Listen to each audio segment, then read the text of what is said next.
وهتاي داود sida arkaysaan waxa soo socda laba nin oo mid kamida gacanta midig uu ku hayo laptop midna uu wato jaakad gaduudan oo ka tirsan kuwa ay qaataan shaqaalaha garoonka labada nin mid waxa uu ka tirsan yahay shaqaalaha garoonka midna waxa uu ka tirsan yahay ciidamada sirdoonka ama ciidamada nabad sugidda dawladda federaalka ee Soomaaliya waxaana gacanta midig uu ku waday laptopka lagu qarxin doono diyaaradda Daalo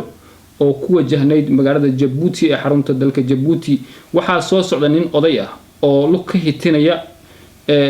gacan boorso ku sita waxa loo dhiibay laptopkii waa la salaamay waa laga sii gudbay waa ninka isku qarxin doona diyaaradda ninkaasi odaga ah oo lugta ka hitinaya sida arkayseen oo loo dhiibay laptopka muuqaalka si fiican u fiiriya waa la istaagay mid baa telefoon isku boojiyay muujinaya in qarxi ka dhacay diyaaradda Daalo loo adeegsaday laptopkaas